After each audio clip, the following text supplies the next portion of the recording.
আপনি আমাকে স্পর্শ করছেন কেন? এভাবে আমার কোমরে হাত দিলেন কেন? আমি কিন্তু আমার কাছে সব কিছু বলে দিব। নতুন বউয়ের মুখে এরকম কথাবার্তা শুনে চমকালো তানভীর। যদিও তার বউটি একেবারেই ছোট, তানভীরের থেকে ৮ বছরের ছোট নীলা। বয়স তার মাত্র ১৫ বছর, কিন্তু পারিবারিকভাবে বিয়েটা হয়ে গেছে। তানভীরের মায়ের বান্ধবীর মেয়ে নীলা, একমাত্র মেয়ে সে বাবা মায়ের।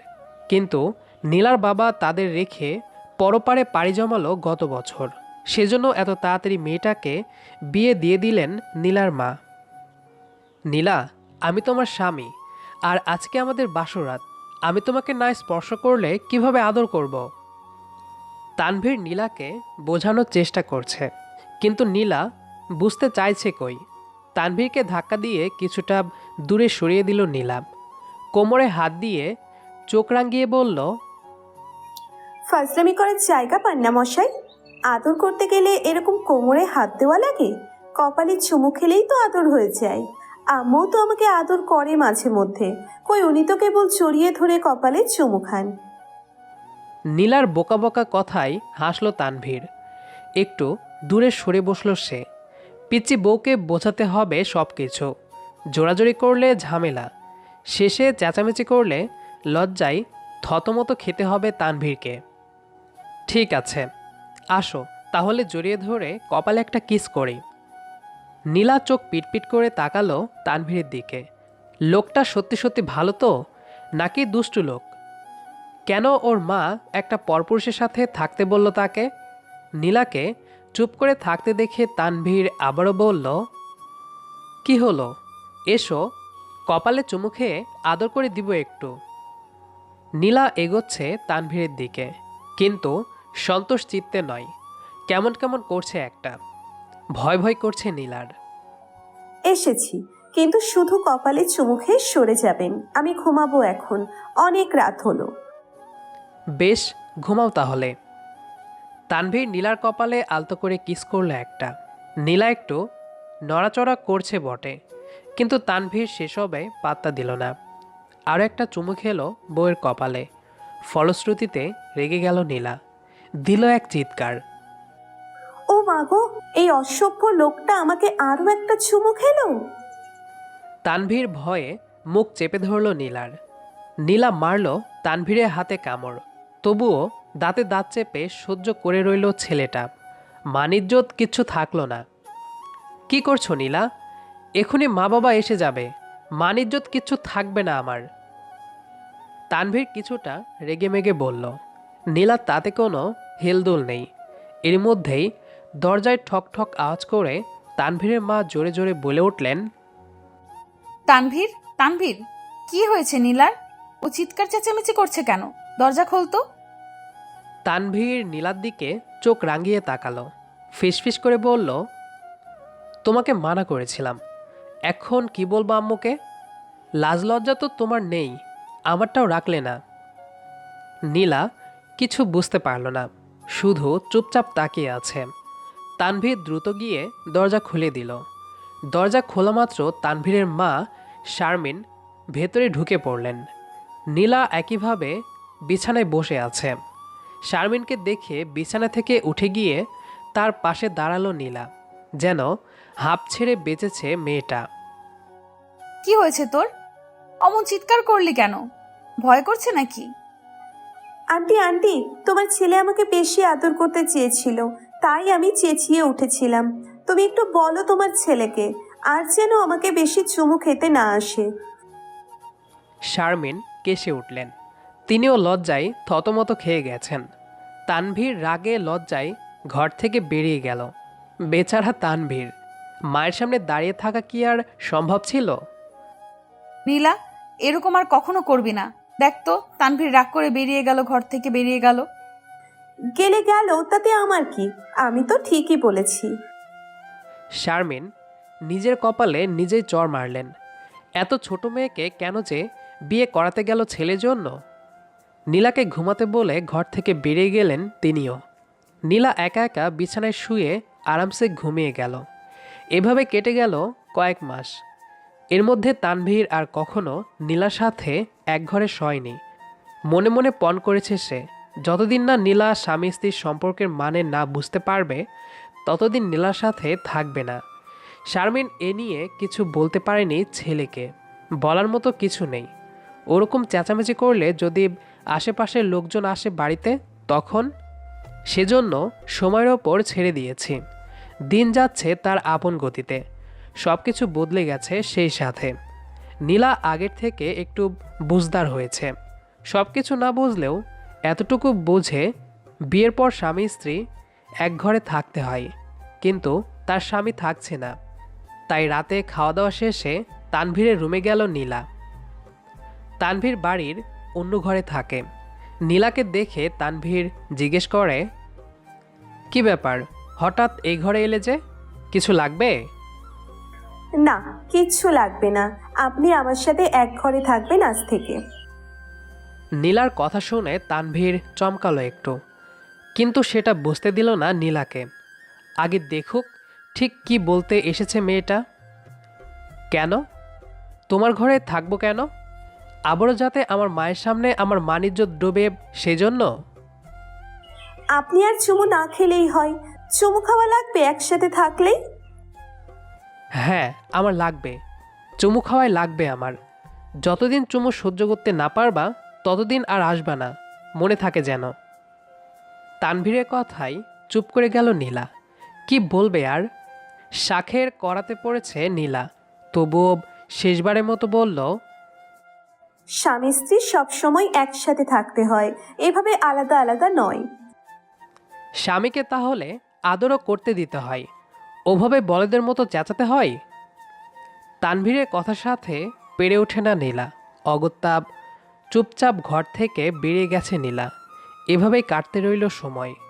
নীলা এখন বড় হয়েছে, সব কিছুই সে বোঝে। মাসের পর মাস স্বামীর এই দূরে দূরে থাকা আর সহ্য হয় না তার। লোকটা কি অন্য কোনো মেয়ের সাথে কথাবার্তা বলে? না না, লোকটা ভালো ভীষণ।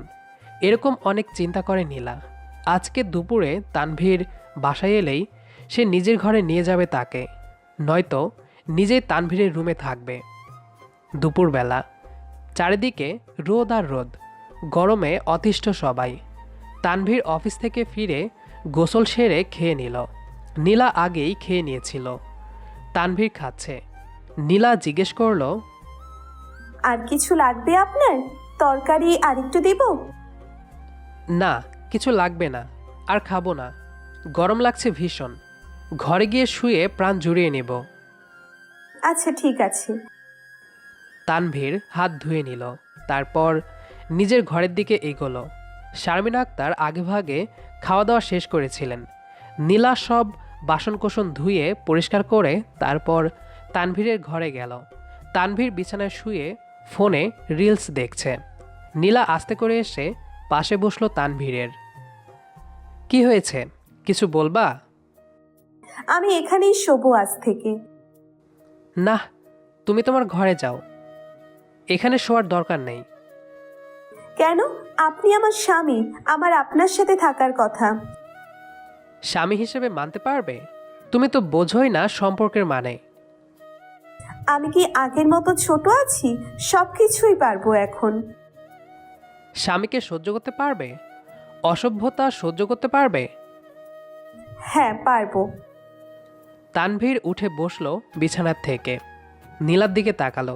নীলাও তানভীরের দিকে দৃষ্টিপাত করলো। মেয়েটা সত্যি সত্যি বড় হয়ে গেছে। সত্যি? হ্যাঁ, আসুন আদর করুন। ও মা, ভূতের মুখে রাম নাম। তা হবে কেন? স্বামী বউকে আদর সোহাগ করবে, এটাই তো স্বাভাবিক। যাক, দেরিতে হলেও বুঝতে পারলে তবে। আমি তো ভেবেছিলাম আজীবন বইয়ের সঙ্গ ছাড়া কাটবে আমার। নীলা হাসল মুচকে, তারপর নিজে থেকেই জড়িয়ে ধরল তানভীরকে। লোকটা চমকে উঠল। এই প্রথম তার বউ তাকে স্পর্শ করল। আজ থেকে প্রতিদিন বউয়ের সঙ্গে কাটবে, চলুন ঘরে। রাত হওয়ার আগেই আদর করতে দিবা নাকি? আপনি চাইলে অবশ্যই দিব। বাব্বাহ, এত লক্ষ্মী মেয়ে। চলো তাহলে নিজের ঘরে যাই। কত মাস হলো ঘরে থাকি না। নিজের ঘরে ফিরে গিয়ে মনটা বেশ ফুরফুরে লাগছে তানভীরের, তাই ঘুরতে যাবে বলে ঠিক করে সে। নীলাকে দ্রুত রেডি হতে বলে। রেডি হয়ে নাও, আমরা ঘুরতে যাব এখন। আচ্ছা। নীলাও খুব তাড়াতাড়ি একটা সুন্দর থ্রি পিস পরে রেডি হয়ে গেছে। শাড়ি ঠিকমতো সামলাতে পারে না নীলা, তাই তাড়াহুড়ো করে আর শাড়ি পরেনি।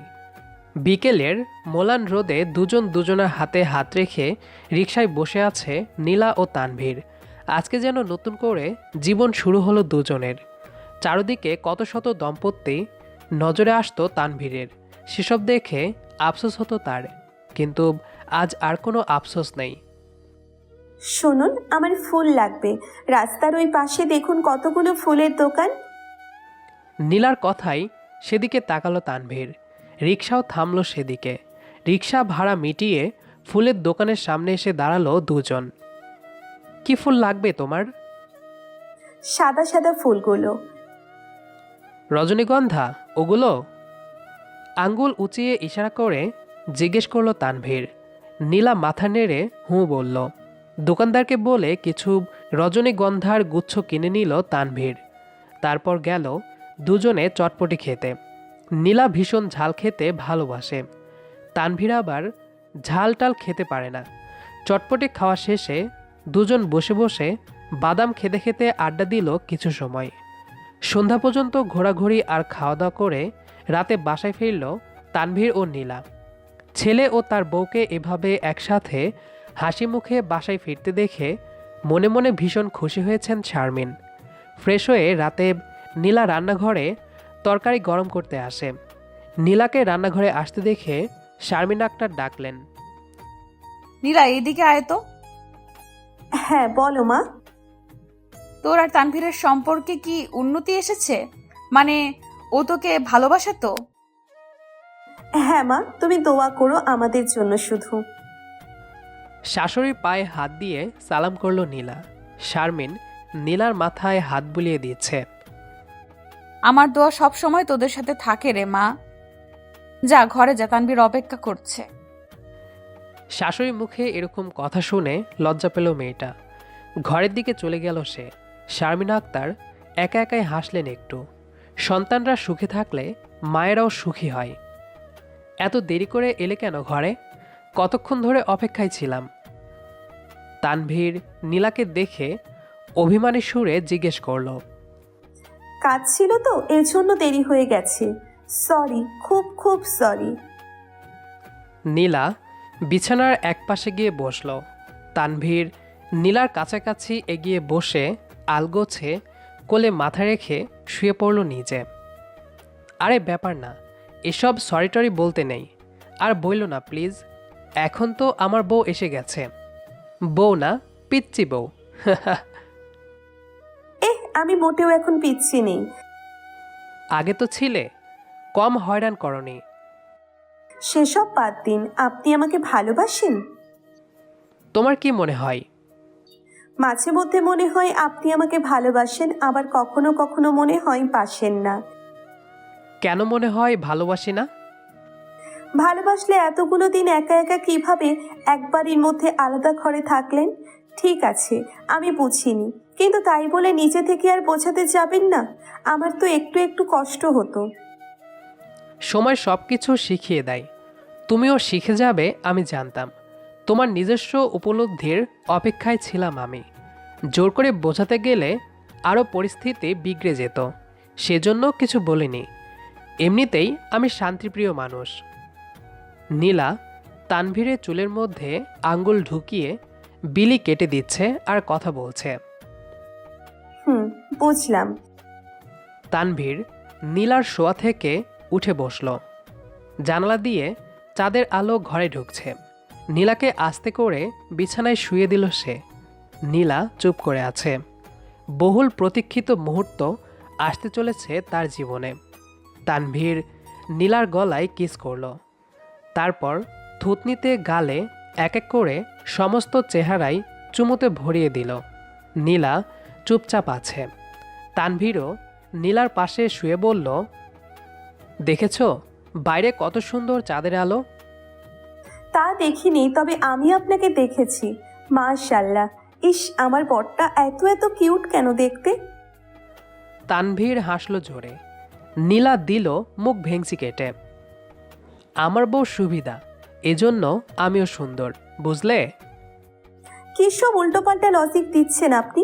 তার চেয়ে বলুন বাগানে যাই, এই মোহনীয় চাঁদের আলোতে দুজন বাগান বিলাস করব। তানভীর এক লাফে উঠে বসল শোয়া থেকে। তারপর দাঁড়িয়ে নীলাকেও ইশারা করলো উঠতে। নীলাও উঠল এবার। বেশ, চলো তাহলে। কিন্তু কোলে করে যাবে নাকি হেঁটে? কোলে নেওয়ার মানুষ থাকতে আবার হেঁটে যাব কেন? ঠিক আছে, আসো। তানভীর মুচকি হেসে নীলাকে কোলে তুলে বাগানের দিকে এগোলো। বাগানে পৌঁছে বেশ কিছুক্ষণ সময় দুজন একে অপরের দিকে তাকিয়ে রইল। কোলে শুয়েই নয়নে নয়ন রেখে আছে নীলা। কতদিন পর এভাবে কাছাকাছি এসেছে দুজন। কোল থেকে নামিয়ে নীলাকে বেঞ্চে বসালো। বাগানে বসার জন্য বেঞ্চ আছে। নীলার ঘাড়ে আলতো করে কিস করলো তানভীর। নীলা ইতস্ততভাবে বলে, আমাকে ক্ষমা করে দিবেন এতদিন আপনাকে কষ্ট দেওয়ার জন্য। তানভীর নীলার হাতে নিজের হাত রাখল, কপালে কিস করলো একটা। তারপর হেসে বলল, এসব বলার দরকার নেই। আমি জানি তোমার বোঝার মতো বয়স কিংবা অভিজ্ঞতা হয়নি তখন। আপনি কত ভালো, আমার লক্ষ্মী স্বামী। আপনাকে ভীষণ ভীষণ ভালোবাসি। এত ভালোবাসা কোথায় রাখি? বুক পকেটে জমিয়ে রেখে দিন। বেশ, রাখলাম, আজীবন রেখে দিব। তানভীর হেসে উঠল। নীলা তাকিয়ে রইল সেই হাসির দিকে। কি সুন্দর সেই হাসি। চলুন ঘরে যাই। এত তাড়া? হ্যাঁ, আর অপেক্ষা সহ্য হচ্ছে না এটা। তানভীর হাসল, হেসে বলল, ঠিক আছে, চলো আমার পিচ্চি দুষ্টু মিষ্টি বউটা। নীলাকে ফের কোলে তুলে নিয়ে নিজেদের ঘরে গেল। আজকের রাতটা দুজন আর নষ্ট করল না। তানভীর ও নীলা দুজন দুজনার কাছাকাছি আসলো অনেক। ভালোবাসায় শিখতে হলো দুজন। সময়ের সাথে সাথে সব কিছু বদলায়, তেমন নীলা ও তানভীরের সম্পর্কের রসায়নও বদলে গেছে। দুজন বেশ হাসি খুশি হয়ে দিন কাটাচ্ছে এখন। নীলা সংসারে খুব মনোযোগ দিয়েছে, আর তানভীর বাইরের কাজের দিকে। ধৈর্য ধরে সম্পর্কে থাকলে ভালো ফলাফল পাওয়া যায়, যদি মানুষটা সঠিক হয়। পৃথিবীর সব ভালোবাসার মানুষগুলো আজীবন একসাথে থাকুক, বেঁচে থাকুক ভালোবাসা। আজকের গল্প এই পর্যন্তই। নিশ্চয়ই পরের দিন অন্য কোনো পর্বে আমাদের দেখতে পাবেন। সেই পর্যন্ত ভালো থাকুন, সুস্থ থাকুন এবং অন্যকেও ভালো রাখার সামান্য চেষ্টা করুন। আমাদের চ্যানেল অথবা পেজের সাথেই থাকুন। ফলো কিংবা সাবস্ক্রাইব করতে ভুলবেন না কিন্তু। বেশি বেশি লাইক, কমেন্ট এবং শেয়ার করুন। Bye bye.